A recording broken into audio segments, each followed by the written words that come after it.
کوشش کرو جس چیز کے لیے خود ترسے ہو کوئی دوسرا آپ کی وجہ سے نہ ترسے، پھر چاہے وہ رشتے ہوں، خوشیاں یا سکون۔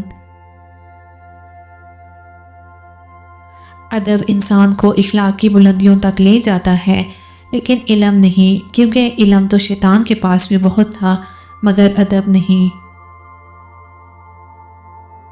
اگر کوئی چیز تقدیر میں نہیں بھی لکھی تو پھر بھی دعا ضرور کرنی چاہیے، کیونکہ تقدیر کے سامنے ہم بے بس ہیں، تقدیر لکھنے والا تو بے بس نہیں ہے۔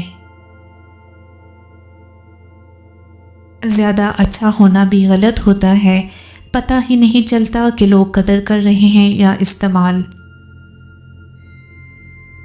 جن لوگوں کو اپنی موت کا دکھ دے کر جانا ہے، ان کو تھوڑی سی خوشیاں دیکھ کر لازمی جاؤ۔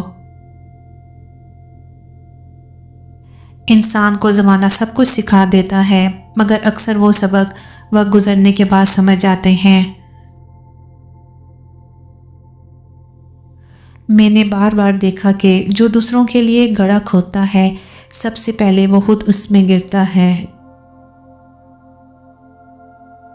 میں نے لوگوں کے رویوں سے یہ سیکھا کہ طاقت کے وقت انسان اصل چہرہ دکھاتا ہے اور کمزوری میں عاجزی کا سبق۔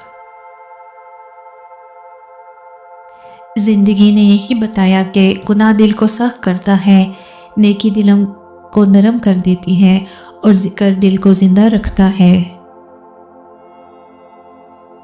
حضرت علی نے فرمایا، میں نے دنیا کے ہر رنگ کو دیکھا، آخر سمجھ آیا کہ بہترین رنگ صبر کا ہے، جو ہر دکھ کو بھی خوبصورت بنا دیتا ہے۔